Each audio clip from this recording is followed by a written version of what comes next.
Hello everyone, कैसे हैं आप सब। Welcome back to my channel. I hope आप सब अच्छे होंगे। यहाँ हम करने वाले हैं डेली करंट अफेयर की क्लास। अगर आप चैनल पर नए हैं और आपने अब तक वीडियो नहीं देखी तो जाइए चैनल को सब्सक्राइब कीजिए और प्लेलिस्ट में जाकर क्लासेस को देख लीजिए।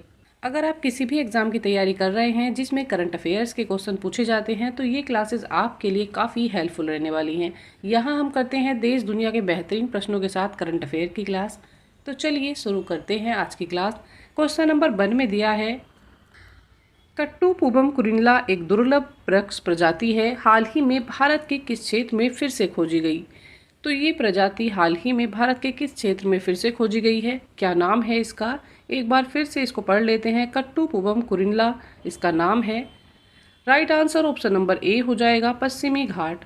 हाल ही में कट्टू पुबम कुरिनला एक दुर्लभ वृक्ष प्रजाति है जो पश्चिमी घाट में फिर से खोजी गई है। चलिए जानते हैं इसके बारे में थोड़ा विस्तार से।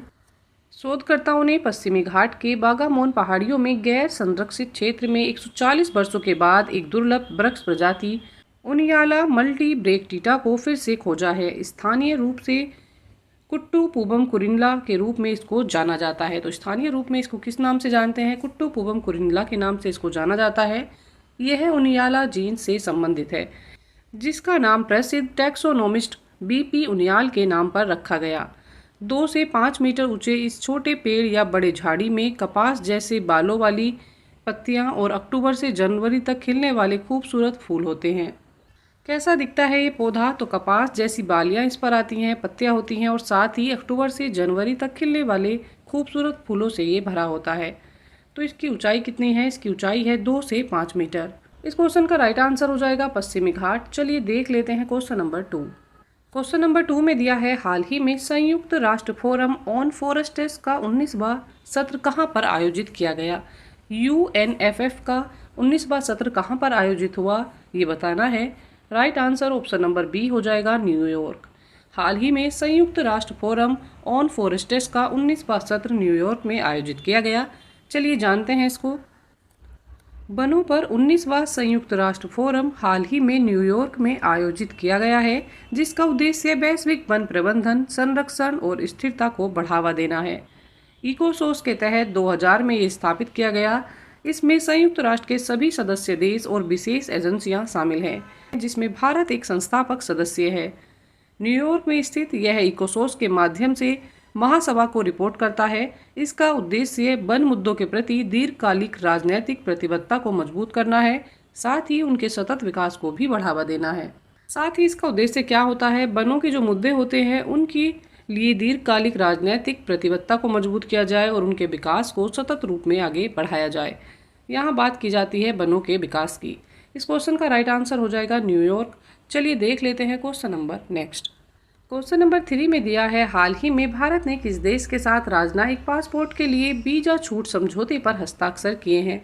तो ये समझौता किस देश के साथ किया गया है।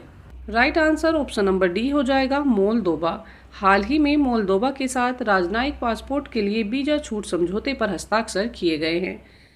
इस क्वेश्चन का right answer option number D है, मोल्दोवा। चलिए जानते हैं इसके बारे में।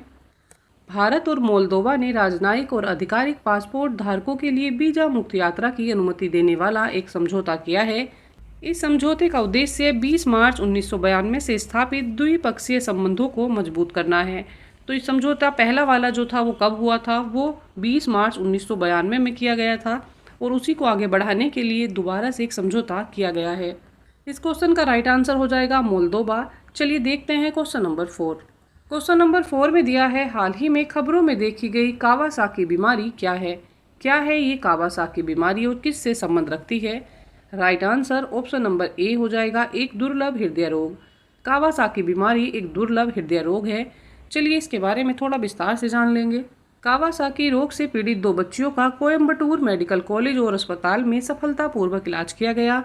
कावासाकी रोग एक दुर्लभ हृदय रोग है जो मुख्य रूप से 5 वर्ष से कम उम्र के बच्चों को प्रभावित करता है। तो ये किस उम्र के बच्चों में होता है, ये 5 वर्ष से कम उम्र के बच्चों में अक्सर देखने के लिए मिलता है।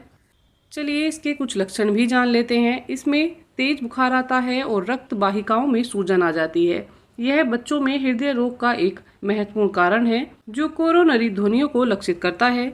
लक्षणों में बुखार, दाने, सूजे हुए हाथ और पैरों में सूजन वाली श्रेष्ठलमा झिल्ली देखने के लिए मिलती है। इसमें क्या होता है, तेज बुखार आता है, रक्त वाहिकाओं में सूजन होती है, हाथों पैरों पर दाने होते हैं। साथ ही इसमें श्रेष्ठलिमा वाली झिल्ली सूजन के तौर पर देखने के लिए मिलती है। इस क्वेश्चन का राइट आंसर हो जाएगा एक दुर्लभ हृदय रोग है। क्वेश्चन नंबर 5 में दिया है क्रिकेटर कॉलिन मुनरो जिन्होंने हाल ही में अंतर्राष्ट्रीय क्रिकेट से संन्यास की घोषणा की है, किस देश से संबंधित है? किस देश से संबंध रखते हैं Colin Munro? Right answer option number C हो जाएगा न्यूजीलैंड। हाल ही में अंतर्राष्ट्रीय क्रिकेट से संन्यास की घोषणा करने वाले क्रिकेटर कॉलिन मुनरो न्यूजीलैंड से संबंध रखते हैं।